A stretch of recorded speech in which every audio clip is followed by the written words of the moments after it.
A man walked into a medical tent on a Tuesday morning in March 1918. He was 22 years old, strong, healthy, the kind of young man armies are built from. He sat down, complained of a sore throat.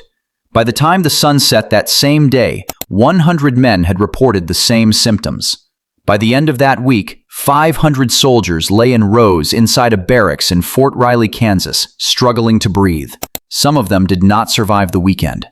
None of this made the front page of any American newspaper. What happened next would kill more human beings than any single event in recorded history, more than both world wars combined, more than the Black Death, more than any weapon ever invented by a civilization that has spent most of its existence finding new ways to end itself.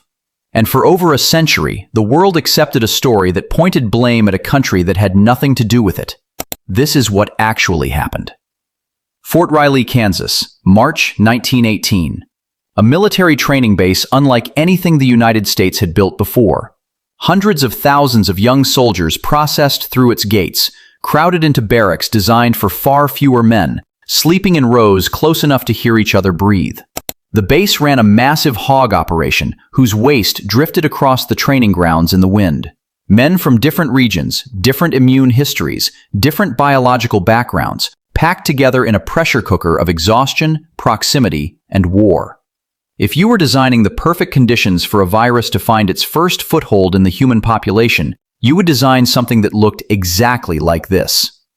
The man who walked in on that Tuesday morning was not patient zero. He may not have even been the first, but he was the first recorded case of what would eventually be called, with spectacular historical inaccuracy, the Spanish flu. Spain had no role in the beginning of this story. Spain was simply the only country in 1918 that had a free press. Every other major nation involved in the war, Britain, France, Germany, the United States, had made a collective decision, quiet, deliberate, and largely undiscussed, that reporting on a catastrophic illness would damage wartime morale. Their newspapers stayed silent. Their governments managed the narrative. And so the dying happened largely without official acknowledgement, in hospital wards and barracks and overcrowded ships crossing the Atlantic, while the public read about other things. Spain, neutral in the war, reported what it saw. Their journalists wrote about a strange and terrible illness spreading through their population. And because they were the only ones writing about it, history handed them the name. Spain still carries it today. But the virus, where did it come from? For decades, the official answer was a kind of deliberate vagueness, a natural mutation, possibly birds, possibly pigs. The origin was listed as unknown, filed under uncertainty, and largely left that way. Scientists moved on. Historians moved on. The world moved on with a speed that, in retrospect, seems almost engineered. Then, in 2019, a set of previously restricted documents became available to researchers. And the picture that emerged from those documents was not vague at all. Jeffery Taubenberger, a virologist at the National Institutes of Health, had spent years before that doing something remarkable. He reconstructed the genome of the 1918 virus from preserved tissue samples, fragments of lung tissue recovered from victims frozen in Alaskan permafrost, from pathology archives, from the bodies of people who had died before anyone understood what was killing them. What he found was a virus unlike anything in the known record. It was not a simple mutation of an existing strain. It had the hallmarks of something that had been circulating and adapting inside a contained population for some time before it ever reached the wider world.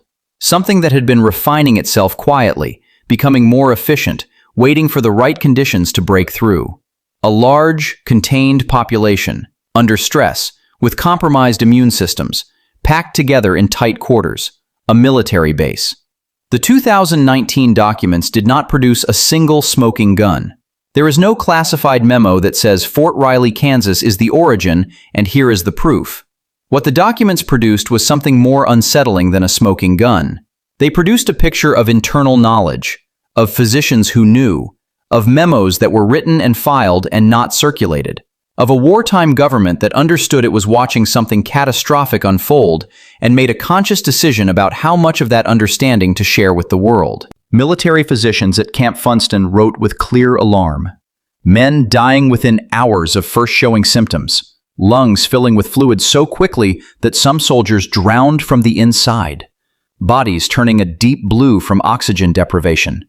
Young men, 22, 25, 30 years old, the healthiest demographic alive, dying at rates that should have stopped everything. Those memos were classified. The recommendations some physicians made to halt troop movements were not followed. The ships kept sailing. The soldiers kept moving. And somewhere on those crowded transport ships crossing the Atlantic, the virus moved with them. John Barry, who spent years writing the most comprehensive history of the 1918 pandemic ever produced, documented what happened next with a precision that is almost unbearable to read. American military and public health officials actively discouraged public alarm. Woodrow Wilson, the sitting president of the United States, never once publicly addressed the pandemic. Not once. While the virus was killing Americans in the hundreds of thousands, the most powerful man in the country said nothing. The second wave arrived in autumn 1918, and it was not simply worse than the first. It was of a different category entirely. Virologists studying the genome data have suggested this second wave had the characteristics of a pathogen that had spent months cycling through a large, confined population, adapting, sharpening itself, becoming something the human immune system had no reference point for. The death toll from that second wave alone accounts for most of the 50 to 100 million who did not survive this pandemic. The war ended in November 1918. By 1919, the worst had passed. And then something happened that researchers now look back on with a kind of quiet disbelief. The world moved on.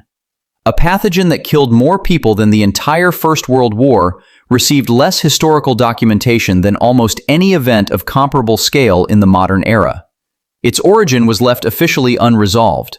The military records that might have clarified that origin were processed, stored, and in several cases restricted for decades.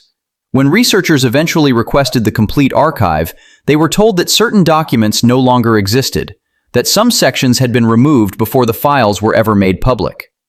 The evidence that remains points to Kansas, to a Tuesday morning in March, to a 22-year-old soldier who walked into a medical tent complaining of a sore throat and set in motion the deadliest biological event in human history.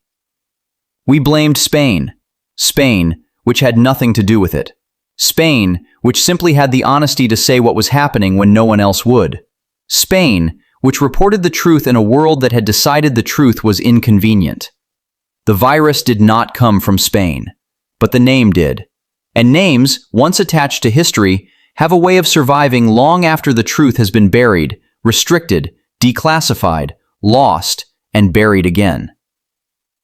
Spain still carries the name, and somewhere in an archive in Kansas, the full story still waits.